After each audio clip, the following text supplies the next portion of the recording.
Bismillahirrahmanirrahim.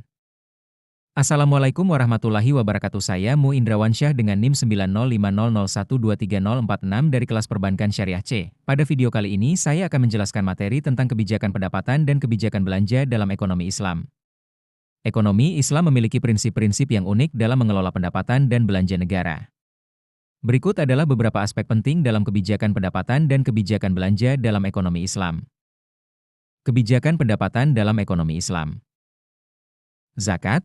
Zakat merupakan salah satu sumber pendapatan negara dalam ekonomi Islam. Zakat dikenakan pada harta yang dimiliki oleh individu dan perusahaan. Pajak. Dari bah pajak juga dapat digunakan sebagai sumber pendapatan negara dalam ekonomi Islam, namun dengan prinsip-prinsip yang sesuai dengan syariah. Sumber daya alam. Sumber daya alam yang dimiliki oleh negara dapat menjadi sumber pendapatan yang signifikan. Kebijakan belanja dalam ekonomi Islam. Pengeluaran untuk kesejahteraan masyarakat. Pengeluaran negara dalam ekonomi Islam harus diarahkan pada kesejahteraan masyarakat, seperti pendidikan, kesehatan, dan infrastruktur. Pengeluaran untuk pembangunan ekonomi.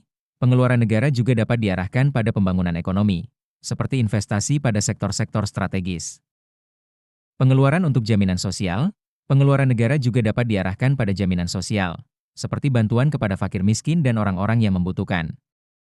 Prinsip-prinsip dalam kebijakan pendapatan dan belanja. Keadilan. Kebijakan pendapatan dan belanja dalam ekonomi Islam harus berdasarkan pada prinsip keadilan dan kesetaraan. Efisiensi. Pengeluaran negara harus efisien dan efektif dalam mencapai tujuan pembangunan ekonomi dan kesejahteraan masyarakat. Transparansi. Kebijakan pendapatan dan belanja harus transparan dan akuntabel kepada masyarakat. Manfaat kebijakan pendapatan dan belanja dalam ekonomi Islam. 1. Mengurangi kesenjangan. Kebijakan pendapatan dan belanja dalam ekonomi Islam dapat membantu mengurangi kesenjangan ekonomi dan sosial. Meningkatkan kesejahteraan masyarakat. Kebijakan pendapatan dan belanja dapat membantu meningkatkan kesejahteraan masyarakat dan mencapai tujuan pembangunan ekonomi. 3. Mendorong pembangunan ekonomi. Kebijakan pendapatan dan belanja dapat membantu mendorong pembangunan ekonomi yang berkelanjutan dan berkeadilan.